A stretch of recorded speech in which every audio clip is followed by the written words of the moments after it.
Hello! Are you looking for a card game that you can play with a decent amount of players, plays up to 6, plays most ages, and incorporates rummy elements with some take that? If so, you're going to want to check out Kindling. In this game, you have a hand limit of 6 cards. You're going to be playing cards out in front of you. The goal is to get 6 sticks and a spark. That is hard to say in order to win, but there's a good amount of take that, so it's not so straightforward. What is a stick? A stick is one of 3 things. A stick is 3 cards of all the same element. There's 3 elements in the game. A stick is 3 cards of all the same number. Doesn't matter which elements. Or a stick is 3 cards in number order. Again, doesn't matter which elements they are. Now there's the cards that come to interfere with things. So on your turn, you're going to take 2 actions, which is playing these cards or playing the special cards. And then at the end of your turn, you're going to draw up to 6. So let's say I only have a partial stick that I can make in my hand, like maybe these 2 7s. I can play that out. However, it means if someone else on a next turn has, in this case, a green card or a 7, this stick becomes theirs. Whoever completes the stick gets to put it in front of them. But conversely, you can do the same thing. So in order to win, 6 sticks and a spark, but we have special cards that prevent that from becoming so easy.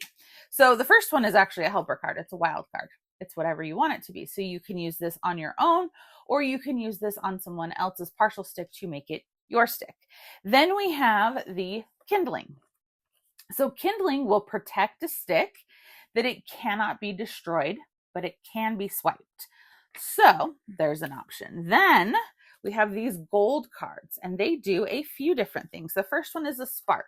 So a spark can protect one of my sticks, which is great. And I also need a spark to win. Or if someone has an all wood stick, it can destroy their all wood stick. So I have to decide, do I want to use this for me as protection, or do I want to use this for destruction? That's a tough choice sometimes, good or evil. Or are you a chaotic neutral and you're just going to do a little bit of everything? Then we have the wind, and the wind lets you swipe one stick that is protected by a spark, because wind blows stuff around. It's thematic.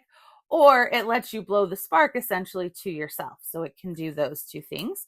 Then we have swipe. You can take any one unprotected stick from another person.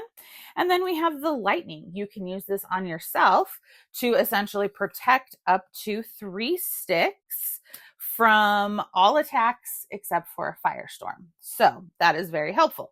Then we have our storm. So first up, we have a firestorm.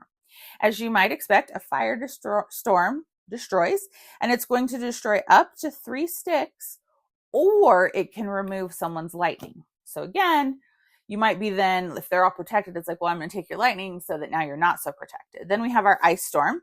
It destroys 1 stick containing water.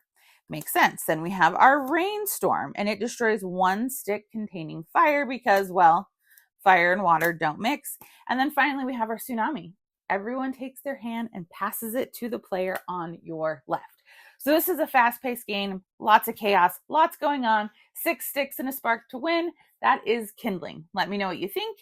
Give me a like and a follow, and I'll keep bringing you more board game content. Thanks. Bye.